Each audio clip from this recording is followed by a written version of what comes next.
Bonjour, bonjour.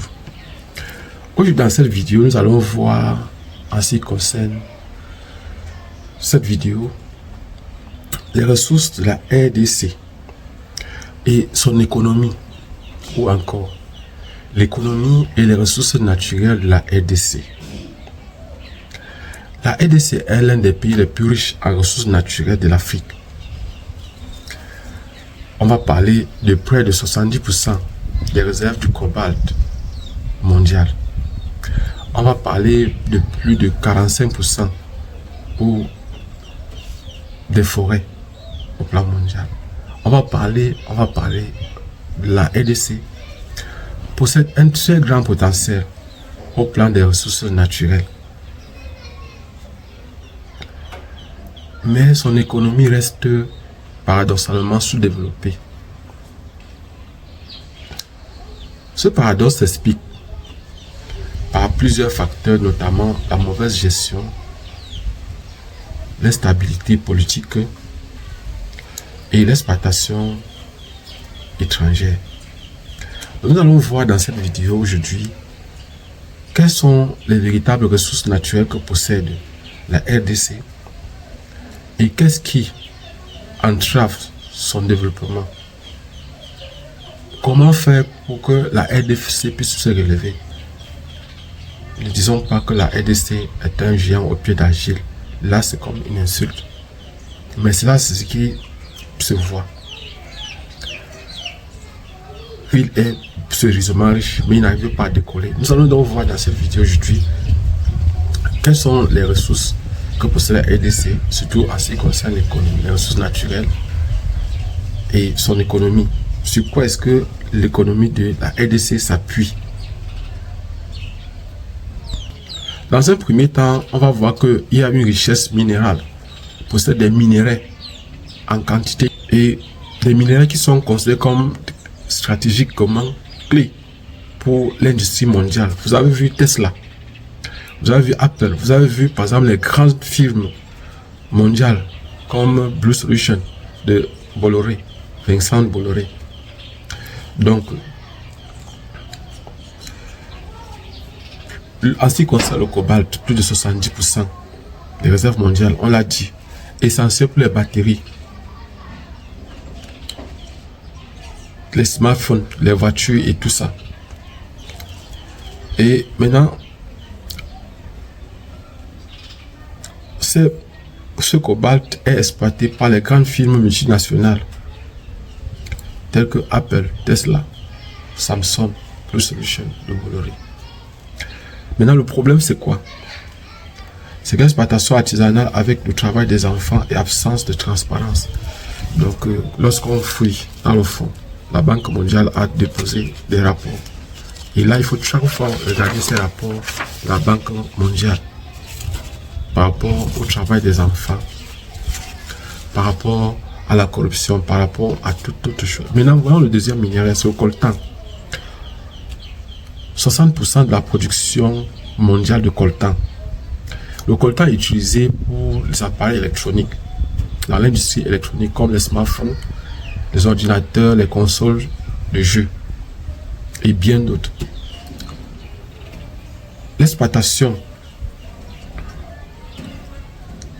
souvent illégale, liée au conflit à l'Est, donc par les groupes armés. Donc voilà le problème avec le coltan.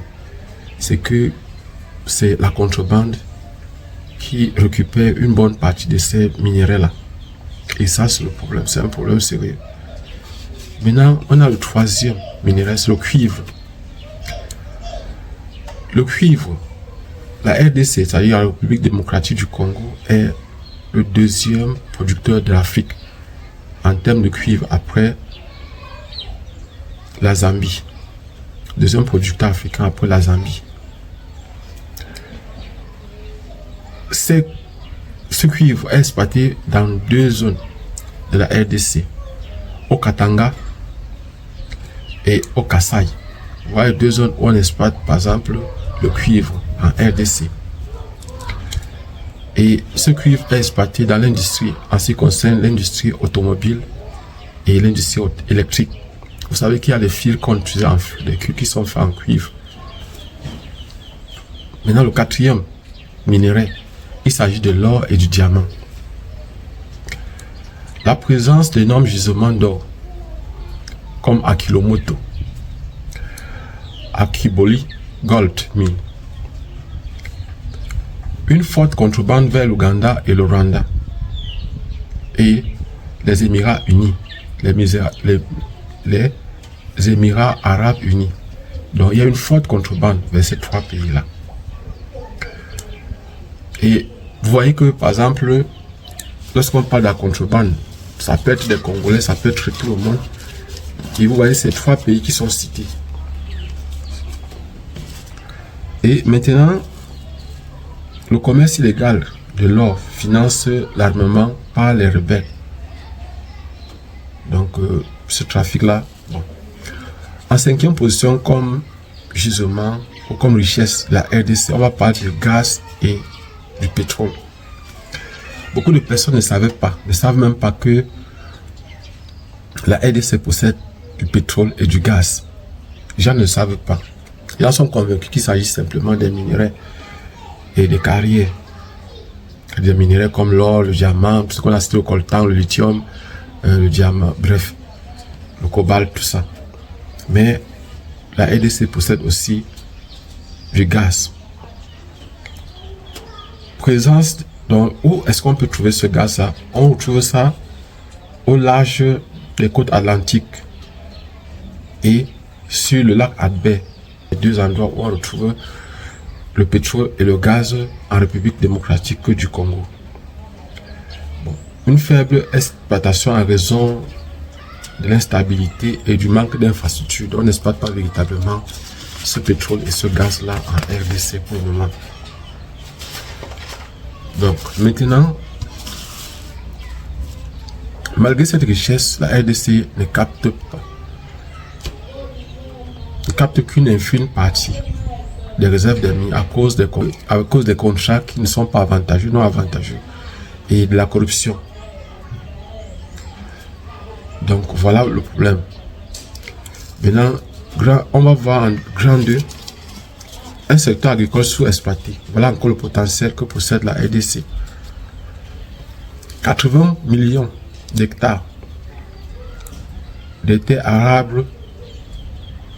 Donc 80 millions de terres arables. Voilà ce que possède, c'est-à-dire cultivables, des terres riches qu'on peut cultiver, sur lesquelles on peut faire les légumes, qu'on peut faire des cultures. L'un des plus grands, c'est l'un des plus vastes au monde. Et vous savez, n'oubliez pas que après l'Algérie, c'est le pays le plus vaste d'Afrique, c'est l'Algérie. Après l'Algérie, c'est la RDC, en termes de superficie, bien sûr. Donc, et en ce qui concerne la superficie de la RDC, on est à plus de 2 300 000 quelque chose, 2 300 000 quelque chose de kilomètres carrés. Et voilà, on parle de plus de 80 millions d'hectares. Plus de 80 millions d'hectares de terres arables. 50% de la population vivant avec la culture, mais la production reste faible. Pourquoi? Parce que les populations ne sont pas formées pour l'agriculture, parce que les populations n'ont pas les moyens pour acheter, l'agriculture n'est pas mécanisée, ils n'ont pas les moyens parfois de transport pour faire sortir leurs marchandises. Il y a beaucoup de petits problèmes comme ça.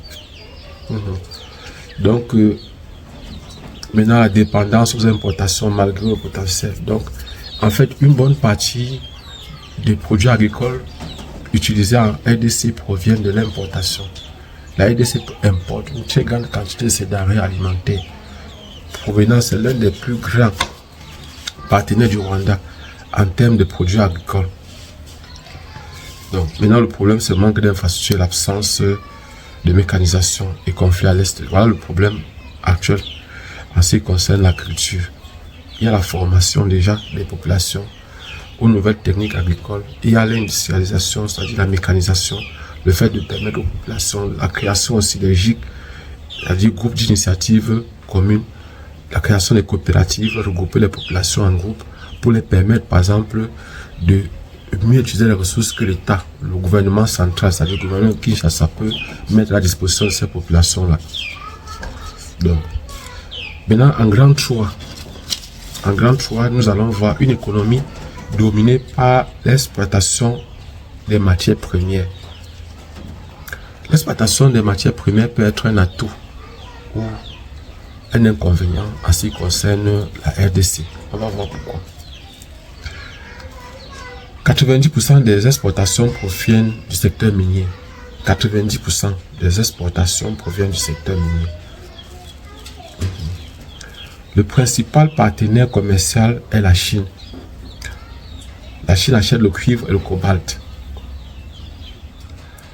Absence d'industrialisation. Les matières premières exploitées ne sont pas transformées, sont exportées en brut vers l'extérieur. Elles ne sont pas transformées en RDC. Ce qui fait que ça va créer un problème. Si par exemple ces matières premières étaient exploitées en RDC, il devait avoir plus d'emplois, il devait avoir un plus-value sur cette transformation-là, sur par exemple l'économie de la RDC. Mais il y a un autre problème parce que pour créer ces entreprises-là, il faut l'électricité. Il faut l'électricité, il faut les routes, il faut les moyens de transport. Bon, déjà, comment ces matières premières sont exportées? Ça passe par quoi? Donc, les routes sont peut-être déjà là. Il y a la voie maritime. Il y a par exemple la voie terrestre. Il y a la voie aérienne. Voilà les trois voies qui peuvent être utilisées pour le transport des matières premières. Mais la RDC doit faire les efforts. Le pouvoir de Kinshasa doit faire les efforts pour la construction certainement des routes. Donc, on va continuer. On va voir que la dépendance aux fluctuations des prix. Vous savez que par exemple, lorsque vous dépendez exclusivement des exportations des matières premières à l'état brut, les prix varient tout le temps et votre économie s'appuie là-dessus. 90% des exportations dépendent. Donc ça veut dire que même les devises dépendent des exportations des matières premières telles que les minéraux. Ces minéraux-là. Et ça pose un sérieux problème parce que la fluctuation, c'est-à-dire la modification des prix au marché international, font que à un moment donné, les prix peuvent être bas et ça peut créer même une crise en RDC. Ça peut créer une crise économique en RDC. Parce que la RDC s'appuie pour payer ses fonctionnaires, pour payer son armée, pour se protéger, en fait tout ça. Ils doivent s'appuyer sur les taxes que les gens paient au niveau local et aussi parfois sur les devises qui viennent ou encore pour acheter à l'extérieur, pour importer. Ils doivent appuyer sur ces devises-là et aussi sur les taxes que ces entreprises internationales payent. Donc, maintenant, en quatrième position, on peut voir le problème économique majeur de la RDC. Quel est le problème économique majeur de la RDC? Dans un premier temps, on va voir qu'il y a la corruption et la mauvaise gouvernance. La RDC est classée parmi les pays les plus corrompus au monde. Au plan du développement de l'indice du capital humain, ils sont classés 164e sur 174 pays classés. Ça, c'est un rapport de la Banque mondiale de 2024. Je précise bien, ça, c'est un rapport de la Banque mondiale publié en 2024. L'argent des ressources ne profite pas à la population, mais à quelques élites. À quelques élites politiques, comme certains députés, certains sénateurs ou certains généraux membres de l'armée et aussi aux multinationales, dont les populations elles-mêmes ne profitent pas de ces ressources naturelles. On a une instabilité et des conflits armés. Ces conflits armés sont comme un caillou dans la chaussure des Congolais, parce que on voit la présence des groupes armés à l'est de la RDC, tels que le M23, tels que les ADF, FDLR, qui contrôlent une partie de l'exploitation minière. Donc eux aussi ils exploitent les mines. Et certainement ces groupes armés qui vont par exemple faire de la contrebande vers l'Ouganda, vers les Émirats Arabes Unis ou encore vers l'Ouganda, vers le Rwanda et l'Ouganda, tout ça.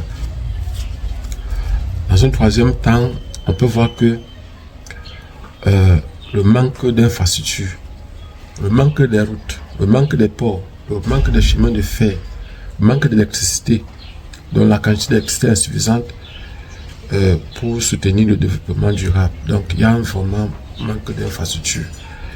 Transport des ressources coûteux et inefficaces. Bon, ça, on va pas trop dire grand chose là-dessus. Maintenant, quelles solutions pour un avenir économique meilleur?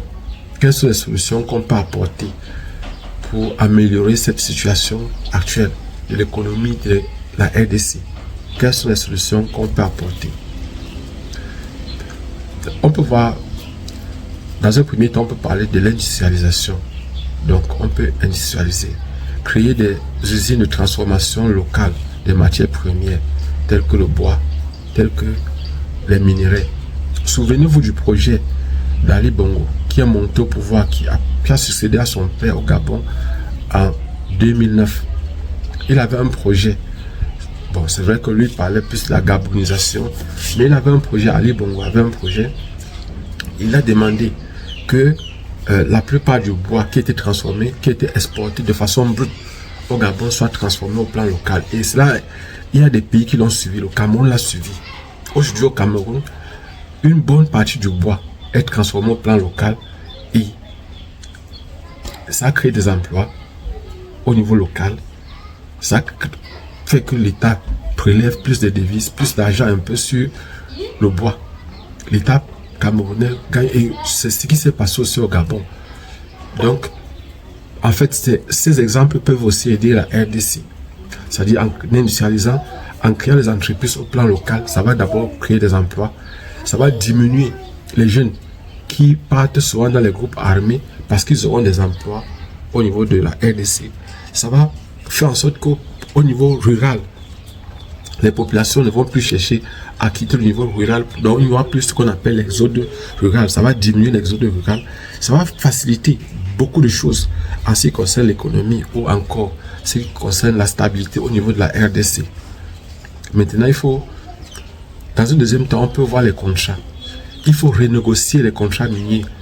Parce qu'aujourd'hui, on a l'impression que ce sont des contrats de dupes. C'est-à-dire, la RDC en elle-même ne gagne rien. Ou elle gagne une infime partie des revenus. Les vrais bénéficiaires sont les firmes internationales ou encore la corruption qui fait en sorte que l'État du Congo ne gagne presque rien. Lutter contre la corruption et exiger plus de transparence sur la gestion. Voilà, on peut parler de ça. Donc il faut une meilleure transparence, une meilleure gestion des ressources. Investir dans la culture. Et quand on parle d'investissement dans la culture, il s'agit d'abord de la formation. Le premier investissement qu'il faut faire dans la culture, c'est la formation des populations. Il y a la formation des populations. Il y a maintenant la mécanisation.